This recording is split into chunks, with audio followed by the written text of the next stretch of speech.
Wow, what can you say about that, John? Very, very difficult to sum up. A brilliant point. I think it's a brilliant point, particularly where we were sat here this time last week after a really sort of poor week of football with the Wycombe, MK and Charlton games, and it was just the polar opposite today in terms of the performance.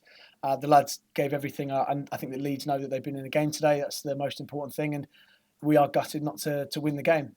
I think on balance, it was a really good point. Leeds probably deserved to win the game. I thought they were an outstanding side, got some outstanding individuals, and I'm sure they'll do very well today. So to come here and compete and to come away being disappointed we're not winning the game is an amazing outcome, I think. That first 10 minutes, it looked like you were going to get a battering, but you guys showed guts and carried them off the back. Yeah, well, I mean, we were really poor for the first 10. We put ourselves on the back foot. I didn't think it was overly through anything that Leeds did brilliantly. We just made a few really sloppy mistakes. Giving away the free kick, for example, diving in on the edge of the box. And you've got players with that quality who will test you. And if they don't put it in the back of the net, it hits the bar. Another one from a set piece. So I thought probably the goal was the best thing that happened to us in a weird way because we just settled down and Leeds maybe thought it was going to be an easy afternoon, and I wouldn't have blamed them after the opening 5, 6, 7 minutes. And it just settled us a bit. We decided that, okay, we're not going to play that badly for the rest of the game, and we came into the game really well in the first half. How did you manage to get through with all here very well in that beginning? I think the team and the squad have a huge amount of belief in themselves, and we're trying to carry a lot of that from last season.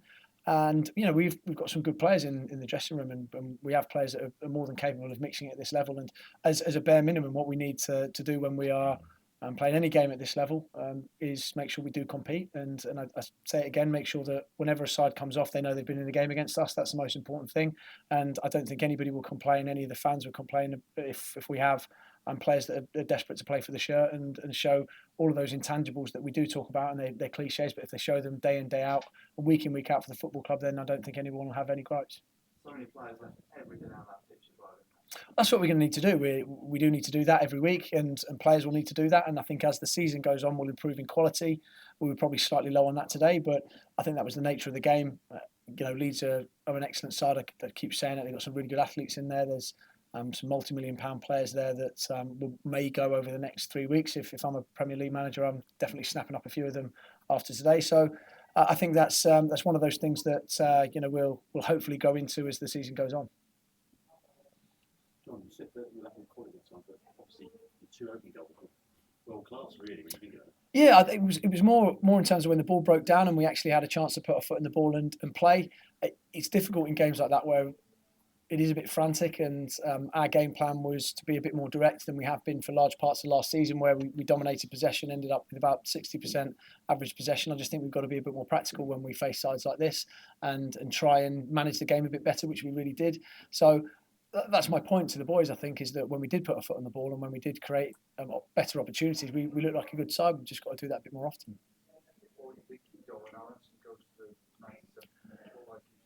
Yeah, I'd lost my head with the referee at that point because I did think it was a foul in front of the Portsmouth fans. I thought the linesman, the fourth official, and the referee just didn't see it. He dragged our player down with both hands, so that's why I got booked in the end. I just thought it was going to nestle in the back of the net, so I was really relieved. Obviously, the worst possible outcome for us would have been to go from 3-2 up with a couple of minutes to go to losing the game. I think, having said that, if we had lost the game, it wouldn't have changed the performance. It wouldn't have changed the belief the lads will have going into next week. And I was grateful it went wide. And we got away with one there. Obviously, could have won, could have lost it. So yeah, I am happy with the point. I think that both sides will come off disappointed with the result. Us because we were leading 3-2 with 2 minutes to go. Leeds because I thought they had the better chances. And probably, I'm guessing the takeaways will be probably got to defend a bit better and put the ball in the back of the net. It's a strange one from that point of view. So, really pleased with the point overall. You must be pleased that Sorensen got off the mark as well. Yeah, I thought he worked his socks off all afternoon to come over. He's only been in the country for a week and to adjust to Championship football. He'd been playing in the Danish second division for the past 2 seasons. So to be able to adjust that quickly and really cause problems and put his foot through the ball and for it to end up in the back of the net for the first goal was brilliant. How's Yengi?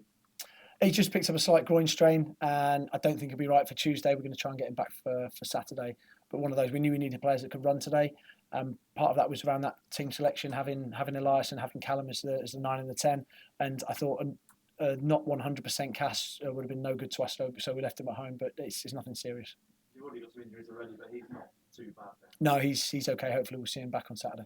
And Callum Lang, he looked like the Callum Lang before his injury last season, didn't he? Yeah, and when he first signed for the club, we were really excited about what he was going to bring. He scored and assisted on his debut against Oxford, and he scored those goals that ultimately were a massive part in us winning the league last year.